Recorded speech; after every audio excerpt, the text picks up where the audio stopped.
my co-founder Charles and I had worked at a number of PE-backed software companies, and we had our own opinions about it, what it's like to work at a PE-backed company, and the family office structure is very different from a private equity firm across the board. But in the day-to-day operations, it's much more long-term focused. And they're looking typically to build profitable cash producing assets. And so that enables the team to think long term, which benefits not only the founders and the people that, are still participating in the upside of the business, but also most importantly, the clients. If you're on a long-term journey with the ownership team, well, that means that the clients are going to benefit because you are going to do things that will benefit the clients every step of the way, 1 year, 2 years, 5 years, 10 years. And that was paramount to us, given that we've grown up in this very niche industry and our reputations to us are pretty much everything we have. Hey, everybody. Welcome to the Practical Founders Podcast, where every week we hear an amazing story from a serious founder who built a valuable software company and did it without big funding.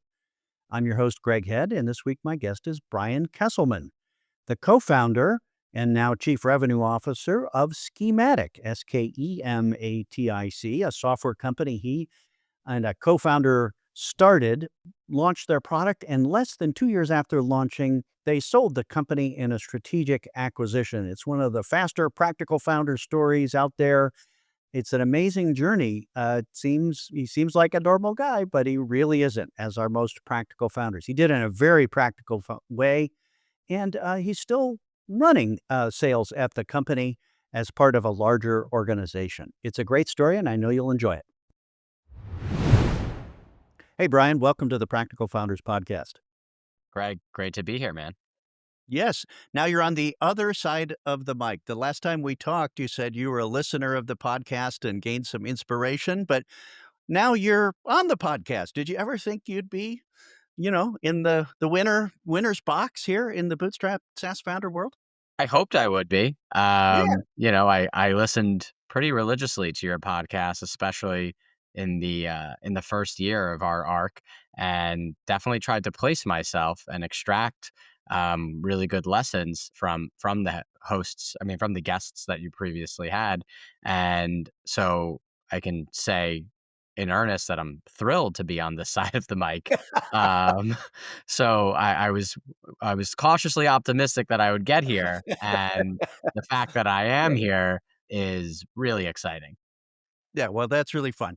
And I've been doing this long enough. We're a bunch of creators making things up and making them real in the world. And I totally expect that people who listen to my podcast are building things and they eventually will be on the podcast, just like you are, Brian. So That's you've the got an dream. exciting story. It's a different one, as they all are here on the Practical Founders podcast.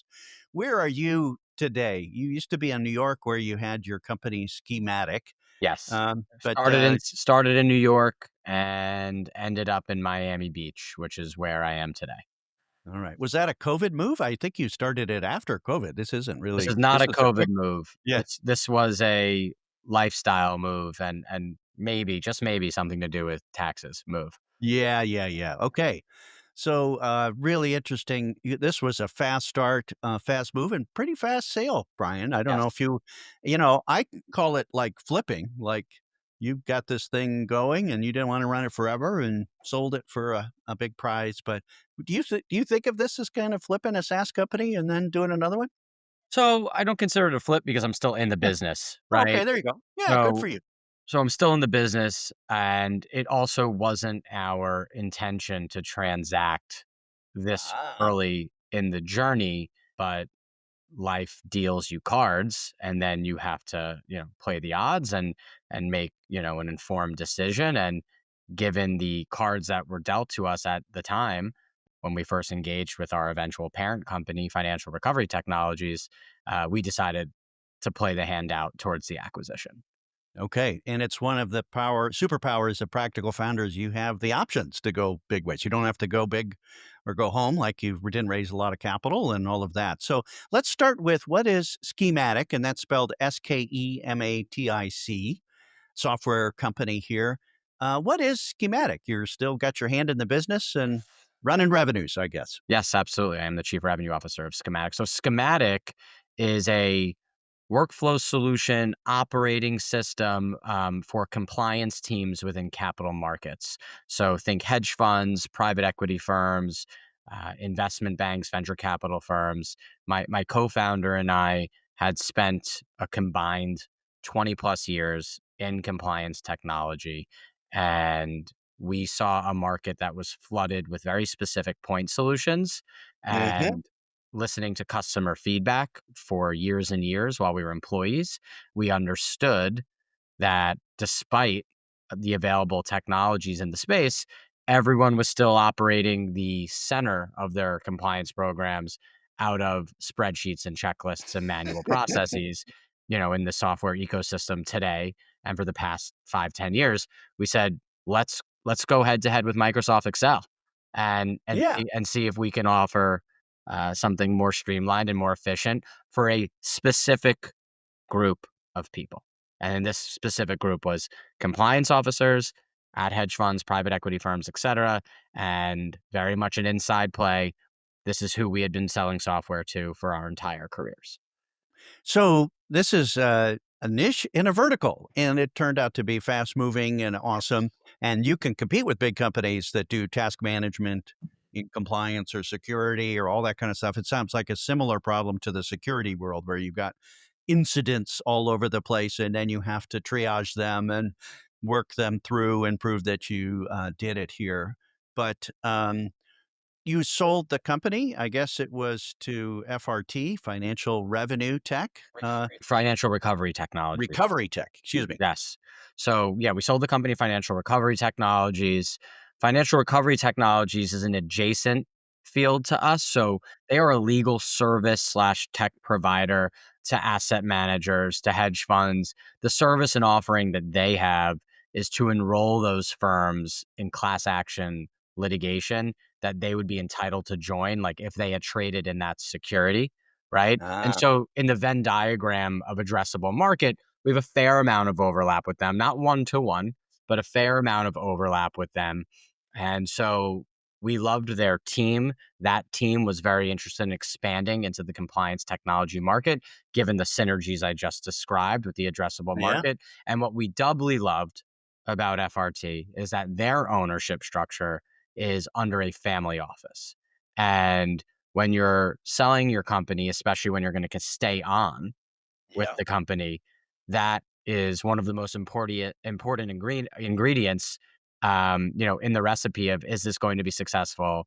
And my co-founder Charles and I had worked at a number of PE backed software companies, and we had our own opinions about it, what it's like to work at a PE backed company, and the family office structure is very different from a private okay, equity firm across the board, but in the day-to-day operations, it's much more long-term focused.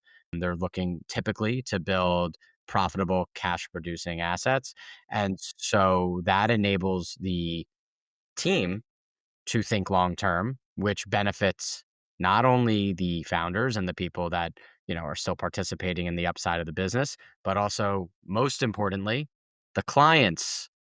If you're on a long-term journey with the ownership team, well, that means that the clients are going to benefit because you are going to do things that will benefit the clients every step of the way, 1 year, 2 years, 5 years, 10 years. And that was awesome. paramount to us, given that we've grown up in this very niche industry and our reputations to us are pretty much everything we have. So when did you sell the company, Brian? So the transaction was final in June of last year, June of 2024. And just to give some context on a timeline perspective, Charles and I started Schematic in February of 2022. The product was launched in September of 2022. And so from product launch to acquisition being closed, we're talking about a year and 9 months. it's amazing. This is the story here. Yeah. Fast start, fast sale. Sure. Like, and you didn't have to sell it. You weren't No. desperate, but you got a nice offer and it made That's it. sense to you guys. We'll talk about all of that, including family office versus PE and why the math and the transaction made sense to you at this time and for you and Charles and your families and so forth. So, can you say about how many customers or employees or revenues you had at the time of acquisition, Sure. roughly? So in terms of, it's hard to remember exactly what the number was back then. If I would say we probably had somewhere in the ballpark of 80 customers. Yeah, so you were really just getting the flywheel started, but it sounds like you had a flywheel then. Yes. You knew who your customer was, you knew what the problem was. Yes. It started to feel repeatable, I guess, in your sales process and onboarding and customer value. Was it you did you feel like you were just a crazy startup, or do you feel like you were turning into a repeatable business that somebody would want to buy and buy early, I guess? So more of the latter, right? So given that we had so much institutional knowledge and had been in the space for so long, Hmm. we were pretty laser focused. We knew who our ICP was from day Hmm. one, and we were hammering on that. And by the time FRT came along, Charles and I had already achieved profitability. Um, you know, Wow. small, but we were profitable, and so we thought we were on a journey for sure that was scalable.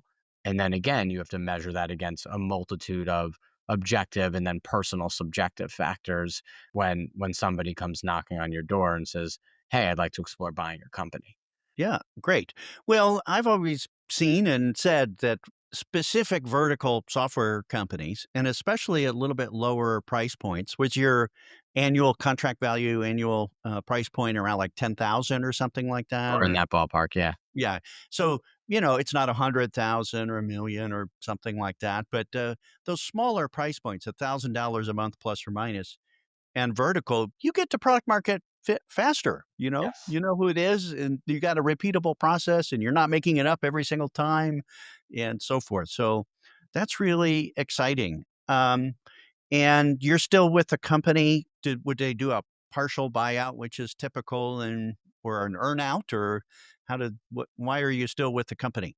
Yeah, so we sold the entire company to Financial Recovery Technologies, Yeah. and the structure is such that while the entire company has been sold, there's a setup in place that keeps my co-founder and I incentivized for years to come to continue to participate and personally grow the success of Schematic. And that makes sense for an early company. It's very founder reliant, Yes, right? That's the benefit of a bigger company is there's leaderships and process and so forth. But in the beginning, founders are the capacity and the brand and the relationships and figuring it out and so forth. So absolutely. it's been almost a year now that you've been working with Yeah, um it's coming inside up. this company. Coming up. Yeah. Yeah, I think we're 9 months. Yeah, in June it'll be a year. And how's that going generally? I mean, It's still having going fun doing the same things or what? Yeah, it's going fantastically well. We are completely in a different stage of the business now, right? So, Right.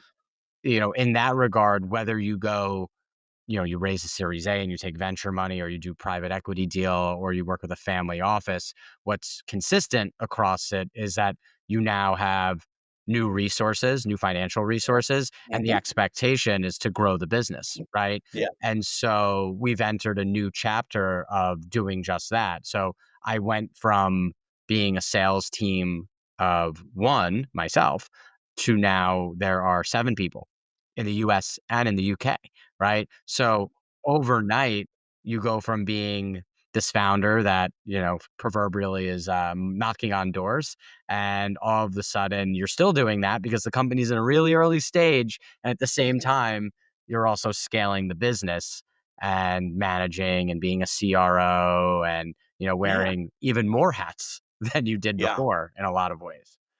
Well, as you scale up, the complexity kind of compounds. It gets a little trickier. More people, more markets, more dimensions. Yes.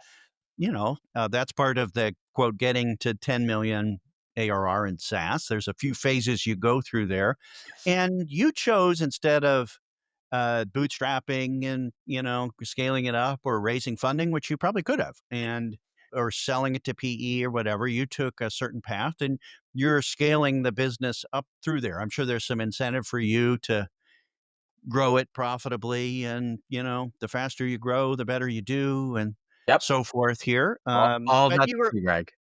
and you were able to take some money off the table and Yes, avoid some taxes in Florida. absolutely. Well, congratulations on that here. So, can you say about a multiple if you were about 1 million in revenues and, starting to really move? Can you share anything about what was the total deal size? Yeah, so I don't think I can share the total deal No, size. yeah. What I think I can say is that the multiple was much more akin to the 2020, 2021 era Yeah. and not the 2024 era, if Yeah. that makes sense. Yeah. So, you know, Well, congratulations. closer to, if not in a double digit multiple. And again, that is part of the beauty of doing a deal with a family office, because they are not beholden to LPs and they are not Investors. beholden to the multiple multiple flavor of the day that the market is putting towards founders, whether it's 3x, 5x, 12x, right? That seems to be a moving target, but less so when there's no Yeah. LPs. And so, Right.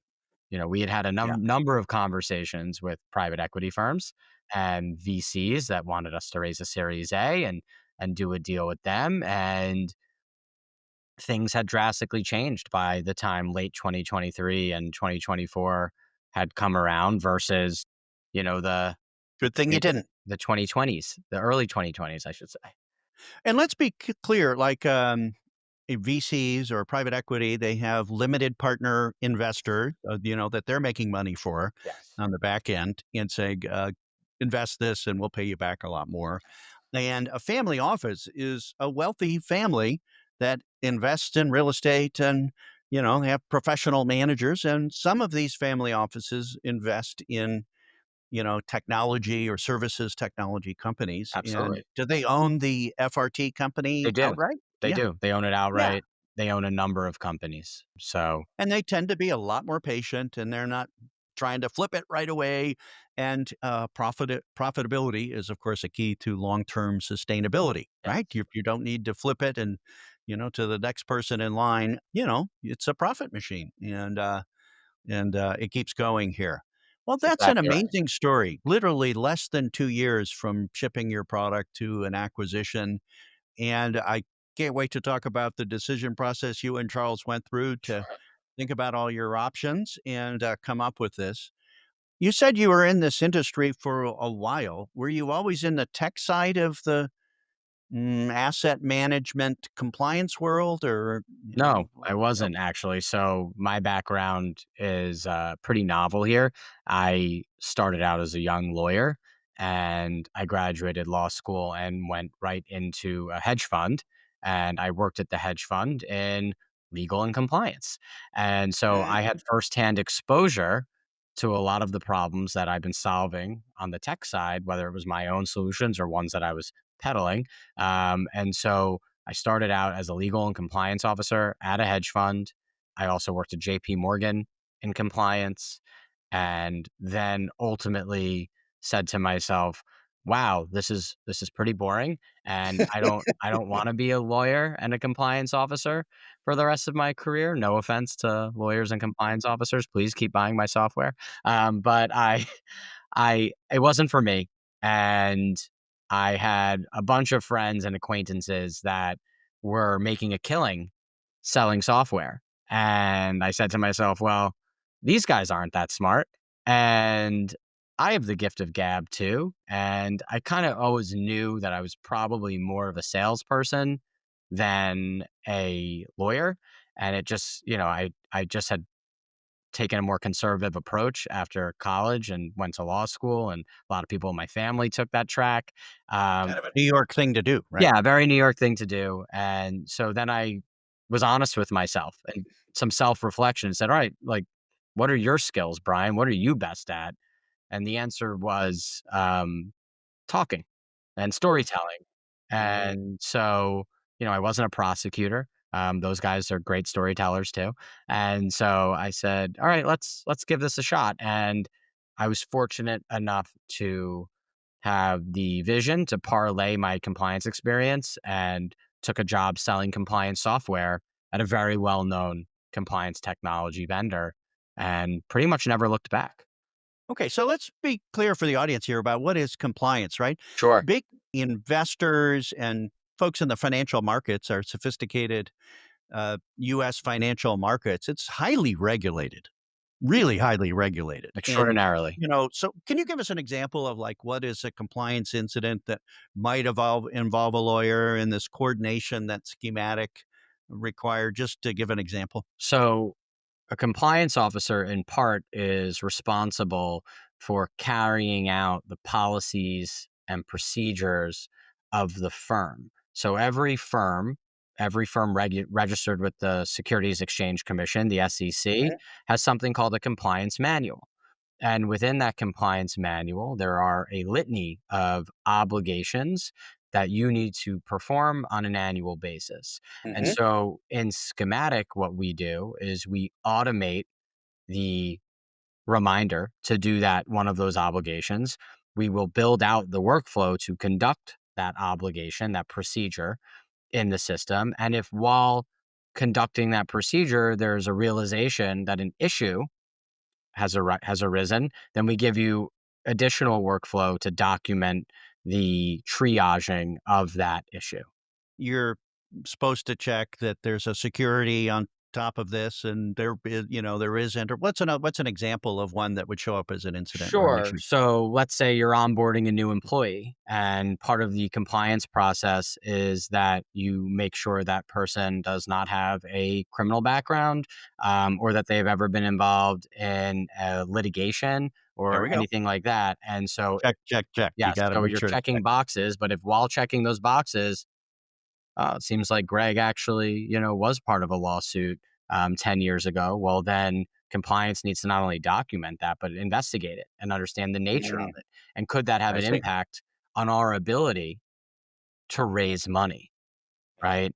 Because the compliance program, in addition to staying in line with the regulations of the Securities and Exchange Commission, it's also you need to check these boxes so that sovereign wealth funds and pensions are comfortable writing checks to you for hundreds of millions of dollars. And if there's the slightest whiff of Yeah, impropriety with any yeah, of your people, yeah. then that could be the difference maker between getting the money and not getting the money, getting the investment and not getting I the get it. investment. And so Okay, great. compliance really does actually, at this juncture, unlock the ability to Mhm. raise funds.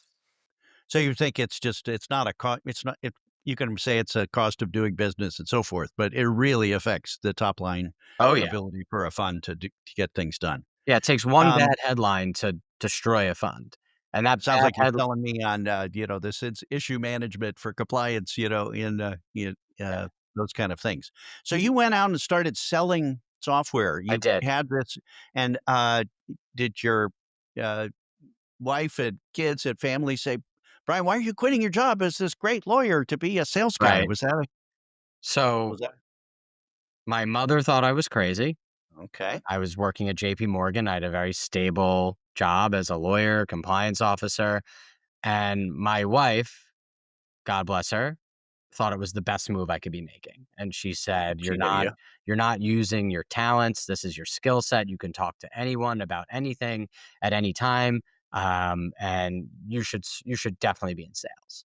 And so my wife Good for you. supported that decision to go into selling software. And so, yeah, Did you kill it in your first year? I Your did. sister, I did. wow. It wasn't I'd like to say there were a lot of trials and tribulations. There was definitely a lot of Yeah, learnings, yeah. but I exceeded my quota in my first year and really truly never looked back. And I think I attribute a lot of that, Greg, to I knew so much about the product I was selling I because guess you were the customer. I Yeah, was the you could customer. say, "I know exactly what you're feeling." Yeah. Exactly, and so I was able to call up these compliance officers at these funds and say, "Hey, yeah, I actually 2 years ago, I was in your shoes, or I worked for a guy like you, Yeah. right? And I've done this work, and I can tell you firsthand that XYZ is true about the software and whatnot." And so that's been one of my big advantages that persists till today. Yeah. No, I totally get it. And, like, I'm a vertical specialist, and I you probably had the same thing. You could ask 5 questions. "How are you doing this, this, and this? What size?" And so forth, and say, "Let me tell you the 4 things that drive you crazy." Right? Absolutely. You could yeah, that's the benefit of having a specific focus is you can jump forward. If you were across compliance across any industry, you couldn't make those kind of assumptions. You couldn't put on your homepage and those kind of things, and, Absolutely. or get to it in 5 seconds. Right. Brian, how did you start this company with Charles? Was he the coder and you were the sales guy, or what did you guys do to get Schematic started? Yeah, no, so after I was at the first software company we were just talking about, sorry, I Mhm. think I hit my desk again. After Yep. we were at the first software company that I was just describing, I moved on Mhm. to another well-known compliance tech company, and I met Charles there. And Ah, Charles was more or less the Swiss Army knife of that company. He had been there since its founding. He was the first hire that wasn't a founder, and excuse me. And so I recognized the talent in Charles pretty quickly, and also lucky for me, also realized that he was being underutilized at that company. yeah. Um, and so I actually convinced him to join me as a sales engineer to my account executive, which is Mhm. the common structure where Yeah. he's Mhm. the more technical liaison while you're working on deals. And he jumped at that, and we went on a really incredible, actually, for the company, record breaking run. We broke all the sales records at that previous company together as a team.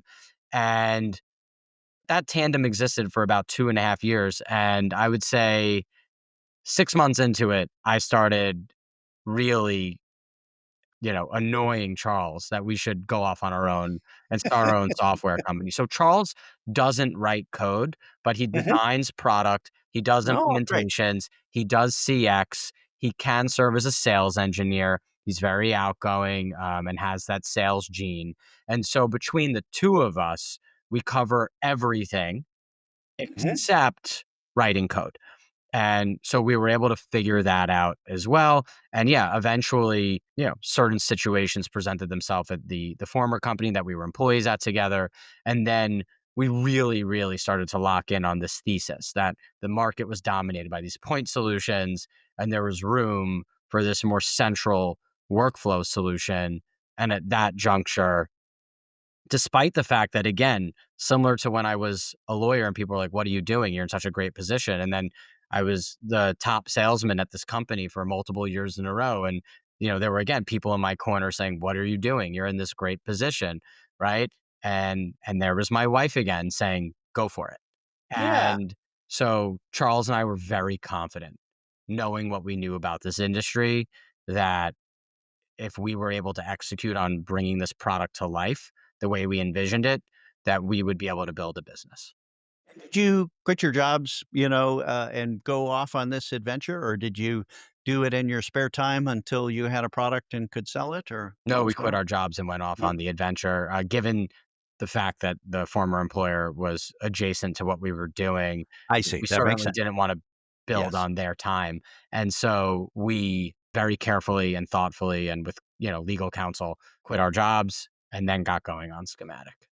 You kinda skipped over, and then we built a product and if something we were able to sell. You guys could sell it. You guys knew you knew this industry. You knew you could pick up the phone with anybody, and, there's a lot of confidence in that, and everybody's got the pain, and you can go sell something. You have high confidence in that. Usually, those people struggle with building a product, and how many times did you try to build the first product is a typical question. How did you build the first product that got you into revenue? Yeah, a little bit of luck here. So originally, we, like many non technical founders, although Charles had overseen development teams before, but more from a Mhm, product perspective. So, like a lot of non technical founders, we went to a dev shop. mhm. And I would say about 6 weeks into that experience, we realized that this was going sideways, and the limited financing that we had raised from friends and family, that's how we financed Schematic, was going to run out before we could bring a product to market. And so in those early innings, we had we were going through our network to sanity check some ideas for the product and compliance officers. So we were talking to compliance officers that we knew and bouncing ideas off of them. And one of them was a compliance officer that I had sold the previous solution to. And I remember that he was technical. He was a compliance officer, but he was also a developer. And so we Mm-hmm. called him with the purest of intentions just to get his feedback Mm-hmm. on the solution. And when we showed him what we had and what we were building towards, he said, "While I am a compliance officer during the day, I have bandwidth. I can work on this as a side project. I can build this for you." And Wow. we took Good luck. we took a leap of faith, and we fired the dev shop, and we brought him in. And so the third member of the team, Oh, who good. who will remain anonymous for the purposes of this call, but he was the perfect fit because he was a compliance officer and a coder. And so Yeah. we didn't have to translate anything. He was a user of this software too. Yeah. I love that. And how long did it take for you quitting jobs to have a product that you could sell and take your first check? 7 months. All right, that's pretty amazing. And this is the thing you can do now that you couldn't do 10 years ago. It took a lot more to get a software going, a product in market, into revenue. 7 months and a little capital, not a lot, and Yep. mostly time and energy there, and you were able to start selling. Was the first product good enough to sell, or Sure. So keep you going? what some of our earliest clients may or may not have been aware of at the time is that I was showing them a prototype. And so there was definitely an element of we were building the plane while flying the plane, and we didn't want to wait until the MVP was a 1.0. And so we were selling before there really even was an MVP. Yeah, And so by the time version 0.5 was ready for the market, because I couldn't even call it 1.0. 1.0 probably came out 4 months, 5 months later. yeah, Um, we just kinda threaded the needle there, frankly, and we flew close to the sun, and we wanted to start shipping product as soon as humanly possible yeah. and get this thing going, and that's what we did. Well, a lot of people come from big companies, worked at JP Morgan, lawyers and compliance, don't get on the field and start selling and being scrappy about product and so forth. But it's really good DNA to prove that you can reach a potential customer, that they have a problem, that they want to pay for a solution, and the thing that you're pantomiming to them, they'll pay for, and they start writing checks, and you don't get you don't write the big thing. You could have said, "We know everything what everybody wants, and we'll just start building, and when we're finished, we'll start selling." Sure. And you got thing going, and you followed your customers, I guess. Yes. So our early customers, who are pretty much all still with us, Mhm. I think we have like a 98% retention rate, but Lifetime retention rate? yeah.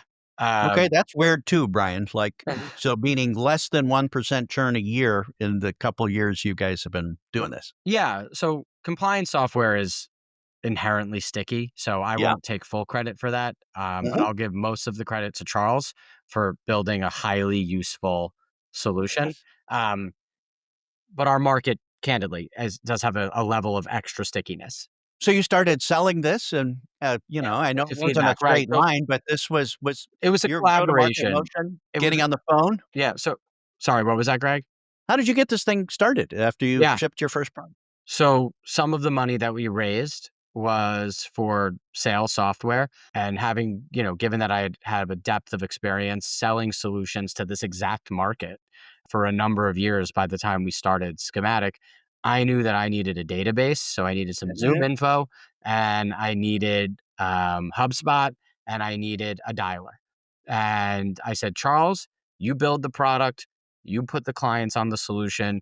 work with our, fractional CTO to make sure that the lights stay on and the software works, and you give me nice screens to sell and a good story to tell, and I'll push that rock up the hill. And so, or boulder, so to speak. And so I then just started banging the phones, Greg, and I made, I don't Oh. know, 200 calls a day, and, just on repeat, and then did product demos when we had demos to do, and Mhm. was really just a full stack go to market machine band of one.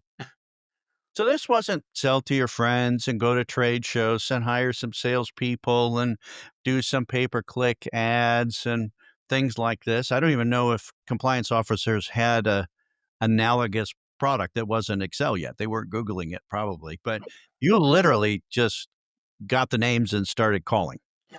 LinkedIn research, and then putting together on Sundays, I would spend Sunday putting together my call list for the week. And Mhm. I would add them to sequences in HubSpot so they were getting automated emails. And I was following up those emails with phone calls. And so, yeah, it was in the hundreds of calls a week. And those were all cold calls. Yeah. And literally pick up the phone, which it's hard for people to do these days. But you seem to crack the code. Brian, if I were sitting at my desk right now and had the phone or I don't know, mobile phone or whatever it is that's coming through these days, what would you say to, just give people an idea of what this, opener conversation sounded like? I pick up the phone, I don't know who it is, and Right. You want to what you do you want to do say? you want to do a role play, Greg? Yeah, let's just do this so I did people one can with one of my new understand. This sales is reps. your go-to-market superpower. Yeah, I did one with Yeah, one of my great, sales great. reps earlier today. So it was really simple. It'd be ring, ring. You'd pick up. You'd say, Hey, this is Greg. What's going on? "Hey, Greg, this is Brian Kesselman. How are you doing today?" Good. Good, good. Glad to hear it. Listen, I'll cut to the chase. I'm the founder of a compliance technology company. I see that you're the CCO of XYZ Fund. Would love to tell you about what I put together for you seconds. And if it's applicable or relevant, we can set up some time for a demo. And if not, I'll leave you alone. Okay, give me the quick pitch. I got Sure. 2 minutes. Yeah, really appreciate it, Greg. So, I actually come from the industry. I started out as a compliance officer, and then I held roles at companies you probably know. I worked at Smarsh, I worked at ComplySci, and basically, myself, my co-founder, we took a look at the compliance technology market and we said, you know what? There's a lot of point solutions out there, but every CCO we speak to is running the day to day of their program in a collection of spreadsheets and checklists and manual processes, even sticky notes sometimes. Does that resonate with you? Is that true for you? That's what we got. Right. So that's the problem that we're trying to solve, Greg. And then I would just go from there and get Yeah, into yeah, the yeah. Okay, great. specifics of their Yeah. compliance program with them and have a pointed conversation. But that was the pitch. That's the special sauce. This week's podcast is brought to you by my friends at Fullscale. Last year, I interviewed three-time software founder Matt Watson on this podcast about his successful practical founder journeys. Matt leveraged offshore development talent in his last two SaaS companies to hire quickly and scale up efficiently. His top developers and designers were offshore in the Philippines, but they weren't one-off contractors and they weren't difficult to manage outsourced agencies. He found an endless supply of top tech talent who became savvy members of his team, working hard every day to get things done. So for his fourth tech venture, Matt created Fullscale, which is one of the fastest growing software development companies in any region. Fullscale vets, employs, and supports over 300 professional developers and designers and testers in the Philippines who can augment and extend your core dev team. I know practical SaaS founders who use Fullscale to grow faster and avoid the product development nightmares that can kill a growing startup. So visit fullscale.io and see why their approach works so well, and book a call to see if they can help you. Now back to our podcast. So that was a classic case of you knew a vertical, a conversation. I know what pain you have, and I know you have this problem, and you don't have an existing software for it yet, right? There wasn't a complete competitor. Wasn't like you have 700 other podcast recording platforms, and here's why ours is better. It's like you're doing this manually, and this isn't manual, and you know you knew that everybody was doing it by law. They have to do it, right? Absolutely. Oh, that's really interesting. So, was that what got you started? Outbound, founder selling That was it. outbound? That was And it. Did you do anything else? Did you SEO? Did you pay per click? Did you trade shows? Did you partner with people, or was it pretty much you and your phone We made couldn't this afford thing it. go? We couldn't afford all the stuff you just described, so Ah, we decided that I would have to be effective enough and that all of our other money was going towards software development, okay. and so Well, you must have been pretty cheap. Did you guys pay yourself at all, from so we didn't we raised from our family and friends, and Charles and I, had each put enough money away to make it work for a year. At one point, I moved in with my in-laws, Yeah, to scrap it together and to make sure that we didn't run out of money, and so we did not pay ourselves for about a year, and then we gave ourselves modest salaries when I think we had maybe 15 clients, something like that, so there was yeah, a lot of personal sacrifice on the financial side to get things up and running, for sure. right. But why did you do that and not raise more money and, you could have kept your job. You just had a belief that we could build a business and you kind of knew the simple math listening to my podcast or others that, if we get this to a few million, it was probably worth 10 and that'd be better than, making a salary for a few years, right? That's exactly right. It's a math Wow. problem. Yeah. So, it's a math problem and it's a control problem, right? So, it's twofold. I'd listened to this podcast pretty religiously. I had done a lot of research. I had spoken to many founders, Yeah. and without naming names, a lot of them were not thrilled to have venture capital overlords on Yeah. their board with veto rights telling them when they can and can't sell their company, raise more money, at Mhm. what terms.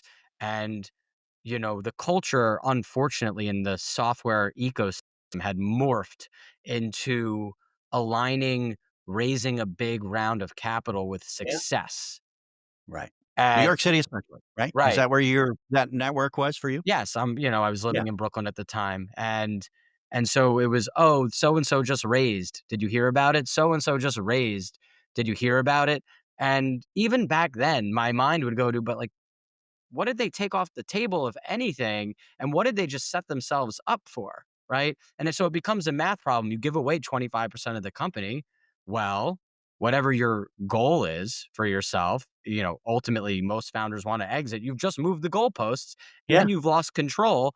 And some person that isn't operating the business with you on a daily basis now has a right to tell you when you can and cannot sell your company. And Charles and I, who are definitely independent spirits, had had no interest in having an outsider tell us when and when not we could do something as profound as sell the business.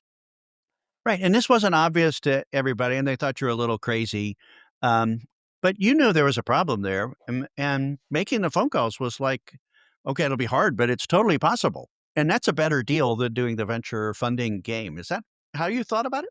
Yeah, I also thought that we were so early in our journey that raising VC money and then applying what would really be like a half-baked notion of what the company was at that Mhm. point to account executives might also not have even been fair to the account executives. So it made more sense to just roll up my sleeves and kind of bang my head against the wall all day. But on a good day, I could book 5 demos, Yeah, and we had a pretty high success rate of converting those demos into leads. I mean, into clients, because we came in at a very practical price point. We only had clients commit to us for 1 year terms, so it was low risk, right? And we read the room. yeah. Well, founder selling and that kind of sales-driven motion and outbound, I'm thinking of your cost of acquisition is basically not much, right? They're very The little. idea. There's no salary and, no pay-per-click spend and no big, social media campaigns and so forth. It was your time and you weren't getting paid for it yet. So you were building a company, of course. Absolutely, yeah. So I you got remember. this thing going. Did it just keep going like that month over month? More calls, more demos, more customers, product would mature a little bit. Charles would figure something else out new, improve the onboarding. Was it like little changes or were there big stair step? No. And So, it was the compounding effect, Greg, where it okay. was month over month, we realized what the right things to do were, Mhm. right? Like, don't be overreactive to one client when they want to make a software change, right? You have to kind of pull the audience, so to speak, right? And make sure that this is a big win for all at the time, Mhm. let's say all 20 clients, right? Let's say 15 want the change, 5 don't. Great, let's do it then. And then from my standpoint, as the one driving revenue at the time, it was more phone calls, more demos. If you build a sales pipeline in software the right way, it has a compounding effect where maybe you get one deal in month one, but by month seven, you're getting 3 deals a month. If you found and you honed in on what that repeatable process is. Right. And, we were fortunate again to be from the space. So Yeah. we knew how to sell to this market, and it was really just going to be a matter of time and doing it the old fashioned way. Because let's be real, nobody reads their emails anymore, right? So picking up the phone was the only way this was going to get done. And then I just turned it into a game for myself. Every time I would book a Mhm. demo, I would message Charles on Slack and say, got another one, and set artificial goals for myself. I'm not leaving my desk today until I book a third demo. And if it was 6 o'clock, well, it was 3 o'clock in San Francisco. So I would just start calling the VCs in San Francisco until one of them agreed to see the product in a week. Right. And so you gamify it.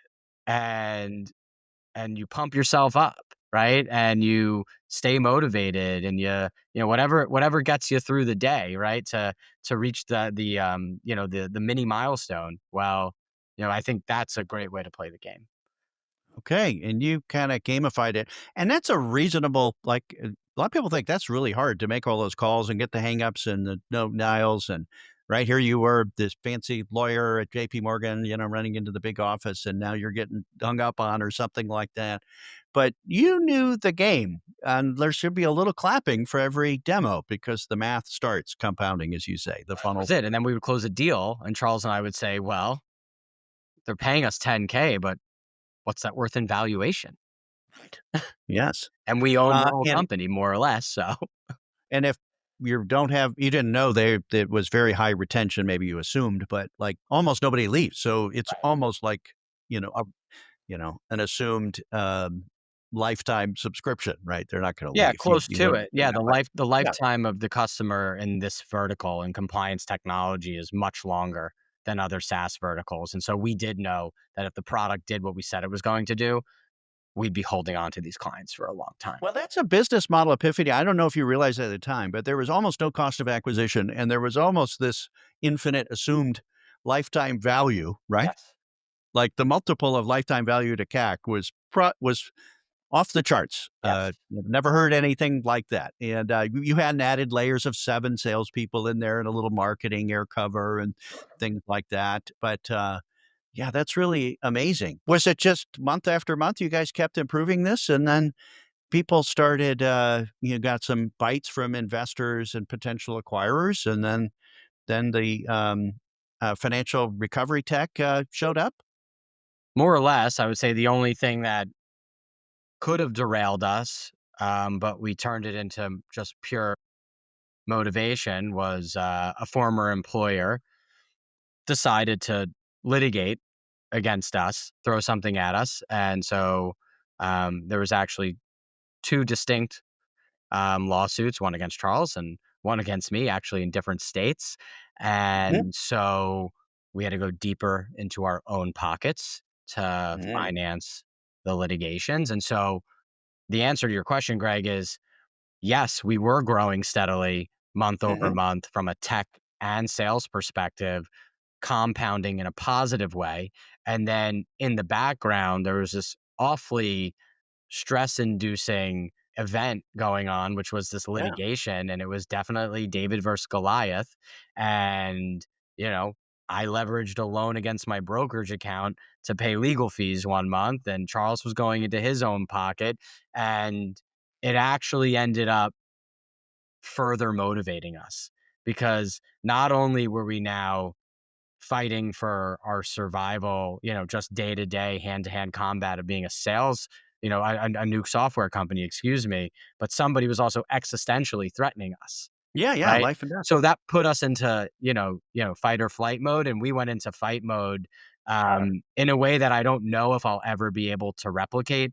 I lost 15 pounds, and I think the adrenaline rush, lasted about 9 months, and we ended up prevailing, from a legal standpoint, and it was right about the time that the dust was settling on the litigation, and we had closed it out, that different avenues of opportunity started to present themselves. Yeah, Whether it was venture capital firms that wanted to talk about a late stage seed, Series A, whatever people are calling things yeah.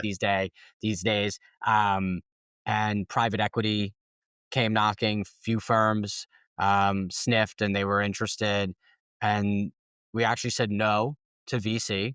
We said no, thank you to private equity and their lowball multiple that Yeah. they The presented. low ballers show up first, right? When you Yes, hit the million. and then we at You were almost desperate, yeah, right? With the litigation. Like, they're wondering if you have some desperation, if you sure, understand what the game is, but we but had also at that point, Schematic was profitable, and so yeah, we weren't desperate at all, and right. Look so at you. then FRT came knocking, and we said pretty much no at first, but then they came back, and then And we then was got that the like the CEO doing an outreach saying, "Okay, we sell the yeah. same So, customers, you wanna talk?" Yeah. you wanna talk about hard work, but getting good opportunities, right? And, luck, opportunity, that whole dynamic. Mhm. Well, I had cold called and then done a demo to a hedge fund that ended up not buying the product, but they really liked it. And at the same time, in parallel, FRT and the CEO of FRT were exploring the compliance technology market, and this hedge fund happened to be one of their clients. So they called the hedge fund a week or two after I had demoed them, and they said, "Hey, we're looking into the compliance technology market. These are some of the ideas that we have." And the compliance officer that I'd spoken to said, "Well, then you should call this guy Brian Kesselman because he's doing that." And so I just saw one. right. So you could say, sure, we got lucky that FRT was doing business with that hedge fund. But I would say, yeah, it was part luck and part the fact that, when you're calling 700 firms a week, Yeah. good things are bound to happen. Yeah, the word gets out. Good Exactly. for you. So, you said no, and they said, "But seriously," and you met and so forth. Y How did it start to occur to you and Charles that this might be a deal worth considering? It was math and then also the team, right? So there's two things going on. There was the numbers component, and we basically just kind of back of the napkin started realizing like, okay, to what revenue were we going to have to get to get a deal like this again, So they right? put a number in front of you to start and said, Yeah, "How about this?" Yeah. right. And then it was no, and then it was how about that, right? And You so did 1 no? How many no's did you do, Brian? Like, this is for founders out there. a You few back and forths before an Yeah, LOI you was a signed. couple no's. Yeah, Yeah, great. and so, but we were doing math. And we were doing math, and then and the math was predicated on we could and there were different formulas, right? One formula was we bootstrap forever, we never raise another round of capital, right? You do the profits, you Right. know? Yeah. There was, okay, at some point we'll raise a Series A, but it'll be from a place of power because we'll, be profitable and maybe we'll get advantageous terms. Okay, that's a math formula, right? And so different math formulas yielded different answers, Mhm, but the answer kept going back to on paper, this is an incredible opportunity. At that point, again, like even for full scale acquisitions, like multiples have been driven down, yeah. right? And so this was a bit of a bluebird opportunity for us.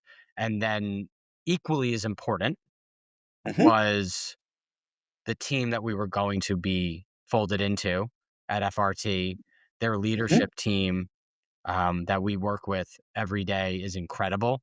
They're good people with the right values, and the family office umbrella that we're all under, mhm. great people with great values. And so there was a cultural fit that did not feel like the PE meetings we had had, right? And it felt genuine and real. And I'd like to say Charles and I are pretty good judges of character. And then, yeah, it mathed. It totally mathed. Yeah, okay.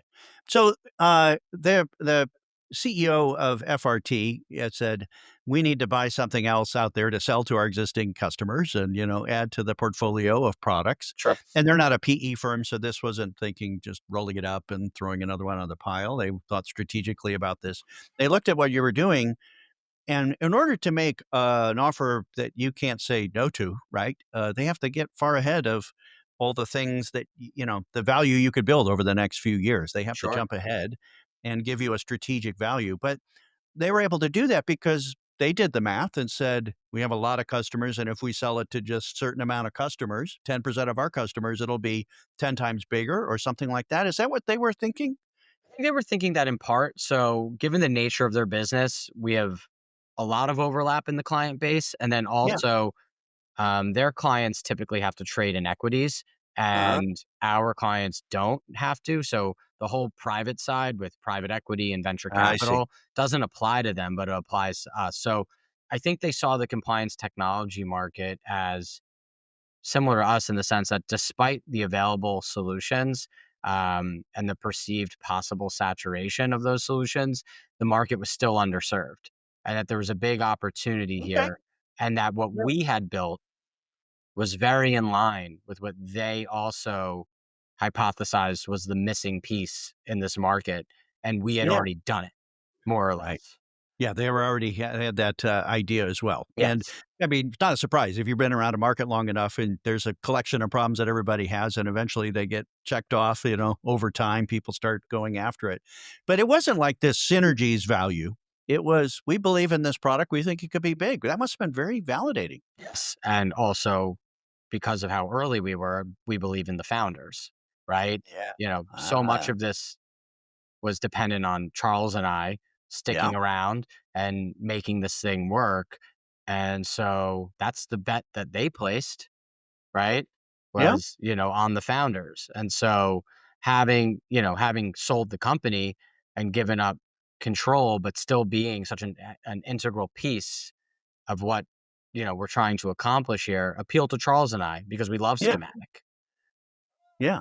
And it's a little unusual, Brian. These independent oriented, control oriented, capable founders sell something and then show up, running their business inside a bigger company with a Sure. framework and bosses and, more compliance and, all those kind of central marketing and central sales forces and all that kind of stuff. That's why I'm on Most the people don't that's do why I'm on that. the They move Practical on. Founders podcast, Greg.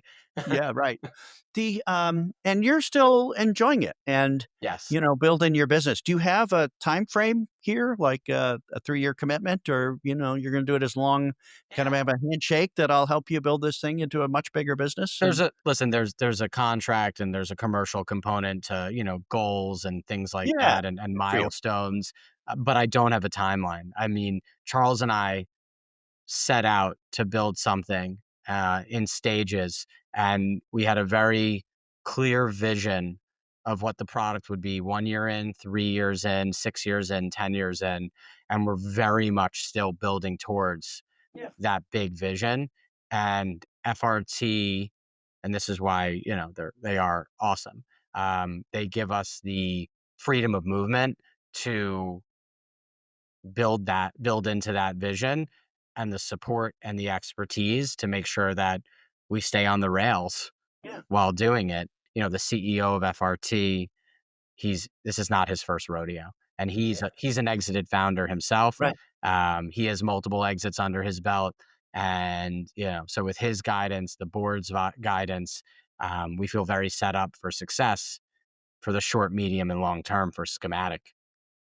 And it's Schematic its own business unit, standalone, and you're running it, and maybe you leverage some of the core resources of the big company, but you have an oversight board that keeps you guys on Something track like and that. So we're part of FRT, very much so, right? So we are not we're but you're an FRT company. yeah. Schematic is an FRT company, right? I think we have moved on from that branding. Okay. I think we're an FRT product now, Okay, good. or an Yeah, FRT brand. I don't know which right. one we settled on, but we're a product line of financial Yeah, recovery there you go. technologies, and yes, we have our own sales team, we have our own development Yeah, team. there you go. Okay. Um, and then there's also a lot of blended resources as as well, and we're definitely collaborating with the FRT team on a daily basis. So we're definitely part of FRT, just a distinct product line, I would say. Right. So that moment where you transacted a deal and whatever down payment came from the acquisition hit your bank account, Sure. did you run over to your mom and say, you know, "We did it," and like, I was actually sitting at this desk. "Oh, great." My wife took a picture because I at this point I know you've been part of exits too, Greg. So when a deal actually closes, it's pretty anticlimactic, right? Yeah, yeah. Because the signatures have been done a few days before, and then everyone just gets on a phone call and says Yeah. closed, and that's it. But I was sitting at this desk wearing my schematic hat. Um, I was I was extremely happy and proud and grateful for the opportunity that my family provided me with, Yeah. that my wife helped me Yeah, get, that support. that I think being an American provided. Yeah. And so, I had nothing but gratitude pouring out of my pores, coming out of my pores. But yeah, there was a little bit almost like I told you so with my mom because she was the one that and I don't blame her, she's a mom, but that at every step of the way was like, "Are you sure you wanna do this? You have a really good thing going," right? And I was always Well, that's a little bit of motivation too. Moms right. know how to push, I think you respond to those kind of motivation probably too. Sure, sure, Yeah. absolutely. Who doesn't Yeah, like a good for you. challenge? Yeah. And so you and Charles are gonna keep this thing going for a while. Yeah. At your age, you started as a young lawyer and you didn't want to be an old lawyer, but Nope. you're, a medium age, Sure. software entrepreneur. Now you've got experience. You're both made men in the, built and sold a company already kind of thing, and you're learning a ton. Yes. Can you imagine you and Charles going off someday and building something else for this community? Oh god. Yeah, I could. Now, we have no designs on doing that right now. We're Yeah. very happy with where we are, and I think we're doing that right now, under the FRT umbrella, and it's going really well, and they're so supportive, and so we still get to be entrepreneurs within the company. Yeah, that said, like, could I see myself starting from scratch again and doing the 0 to 1, 0 to 2 journey? Why the hell not? You know? Yeah, right. By the way, you can't do much else these days. You're gonna scale this thing up and go out there. You're not gonna get a job as a lawyer or Right, something like that, so exactly, so this is what I do. yeah. Um, so yes, I could definitely see myself doing it, I could see myself doing it with Charles again. Good for you. He's the partner that I wish for everyone to find, right? You use that word synergistic before, Yeah, you know, and you we guys have have been through the fire together, sure like, have, the front lines. sure Yeah, have. yeah, that's awesome. Now, I gotta ask you, you got this thing started, I don't know if you ever got a salesperson that could pick up the phone and do what you did, but now you have 7 salespeople and it's starting to go. Are they using the same magical Brian There's Kesselman different versions outbound of it. method, and they're doing that. Sometimes it's really hard to train, you know, professional salespeople to do the crazy things that founders did. Yeah, so they are all picking up the phone. We are definitely a phone first Hey, sales look at you. organization. So Wow. if you're an account executive working on my team, it's made very clear to you during the interview process that you're going to be full stack, right? Uh-huh. You're going to be cold calling. You're going to Yeah. be, Yeah. creating your own Find your opportunities. own deals. Yeah. Yes, and we have BDRs and we have outbound marketing stuff going on now, and that's all amazing, but you can't get away from what's tried and true and what's works, and that's picking up the phone. So yes, every sales rep on my team is doing some variation of the role play you and I just did, a few minutes ago. This is an old problem in sales. You've got the people who want the leads delivered all scrubbed into their Salesforce that they can go sell with the sales engineer help. And there's the scrappy ones that'll go out there and find them. There's fewer of those. How do you know if somebody's capable of playing the phone game when you're interviewing these sales guys? First of all, I'm so adamant about it, and it's such a big theme throughout the interviewing process that You scare them away if they're yeah, not that's feeling kind of capable. my Yeah. play. It's like if Mhm. this is not something that you have, the DNA for, please don't take this job because you will fail at this job. So I really bang them over the head with it. in the interview process. And so there's no illusions when you join the schematic sales team that we're going to just be spoon feeding you, warm leads and set up opportunities for you to close. And to the salespeople out there, I would say if that's something you've become accustomed to, then you're letting your sales muscles atrophy. And, Yeah. at some point you're going to be faced with a hard situation where you don't know how to generate your own business. And I think every salesperson should know how to do that and keep that muscle quite strong and toned. Yeah. How much do you pay on target for somebody who can find their own business and close these amazing lifetime value customers? I don't know if I can disclose what I'm paying my Okay. salespeople. Yeah. Okay, great. But So, market yeah, for right. what AEs make these days. Did you and your wife buy a prize? Maybe that's your Miami house. No, no. So we're With renters. The market down here is insane, and we didn't know how long we were going to stay. Now we're considering buying okay, something, but no, my prize was taking the funds and putting them into pretty conservative investments and watching that money start to grow compounding. for my two children. Yeah, so that was the prize. The prize is compound interest on a much bigger sum than was previously in there, and flooding my kids' 529 accounts with funds as well. So that was the Okay. prize for me, was putting my head on the pillow every night, knowing that, I had our bases covered. Awesome. Yep. Congratulations. And I guess you and Charles, where did Charles end up? Did he move out of New York as No, well? Or no, Charles, he's got more infrastructure in New York than I did. His yeah, children, he also has 2 kids, but they're middle school aged, and so, yeah. mine was like turning a speedboat, and his was like, turning a cruise ship. So he's where he started out on Long Island. Well, congratulations on the first part of your prize there, the first bite, Thanks, Greg. that it was big enough that moving from New York, you didn't have to pay the state taxes Yes. and, made up for it, made up for a shift in your lifestyle for a while. Brian, thanks for sharing your story. That's really amazing, Thanks, Greg. what you did and how you did it, and it's another great practical founder story. What advice do you have for those cool kid Miami founders or your buddies in New York that say, "How do I do that?" What do you tell them about starting a company? You did it in a certain way, that's not always repeatable.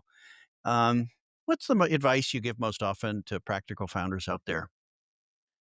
You have to be able to put blinders on, and if you're in a committed relationship, that the person, your significant other, needs to be equally, if not more, bought in to what you're about to endeavor on, and that the focus and the obsession needs to be real. Still to this day, I wake up thinking about schematic. I go to Yeah. sleep thinking about schematic. I wake up in the Yeah. middle of night thinking about schematic. The difference now is I don't wake up in a cold sweat anymore thinking about schematic. But if you're not ready to be completely consumed by what you're working on, and, put hobbies aside, Yeah. right? Mhm. And maybe you don't watch that game and you don't go out for that drink, right? You do hit the gym doubly hard, to stay sharp and all of that good stuff. But, if you're not ready to become completely obsessed with what you're working on, then don't do it. Well, you were kind of a speed freak too, so this was going pretty fast and, to get above water and get profitable, and now, Sure. you've got some new goals there, so you're moving faster than maybe most companies, but, I totally, agree with that. Do you meet founders that are saying, "Should I raise?" And what do you think? Oh, You yeah. keep I meet founders all the time that are, considering a raise, or they need to raise Yeah, because yeah, they're running out of their friends and family around. And, my first question is, how can you do this without raising institutional capital? Right? How can, your yes, the raise will feel good temporarily, and you'll have, more runway and all of that, but each point of equity is gold.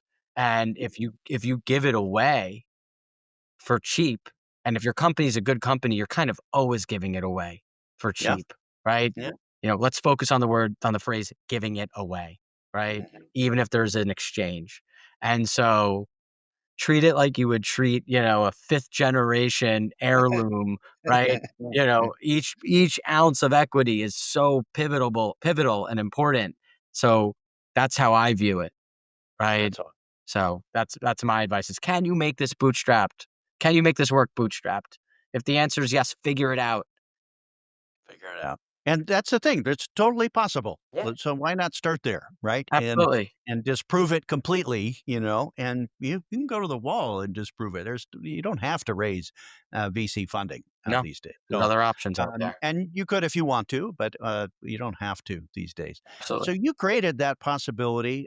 I'm proud to have helped inspire you a little bit Absolutely, Greg. in your practical founder journey Yeah. there, and I really appreciate that. But congratulations again, Brian, Thanks for for having me. doing it the right way and finding a right home for your business and your team and your customers, and helping you and Charles achieve the vision for what you wanted to achieve at Schematic in a different way than you thought you would. Thanks, Greg. Really appreciate you bringing me on. Again, pinching myself that I'm on the other side of this now and not just a Yeah, listener. And I'll continue to listen. So thanks a yeah, lot. appreciate that. Yeah. Thanks, Brian. Thanks for watching this week's founder interview on the Practical Founders podcast. Be sure to hit like and then subscribe to my Practical Founders YouTube channel to keep up with my weekly videos for serious software founders who are building valuable companies without big funding. Check out my blog and information about my Practical Founders CEO peer groups at practicalfounders.com. And follow me on LinkedIn to keep the conversation going. See you next week.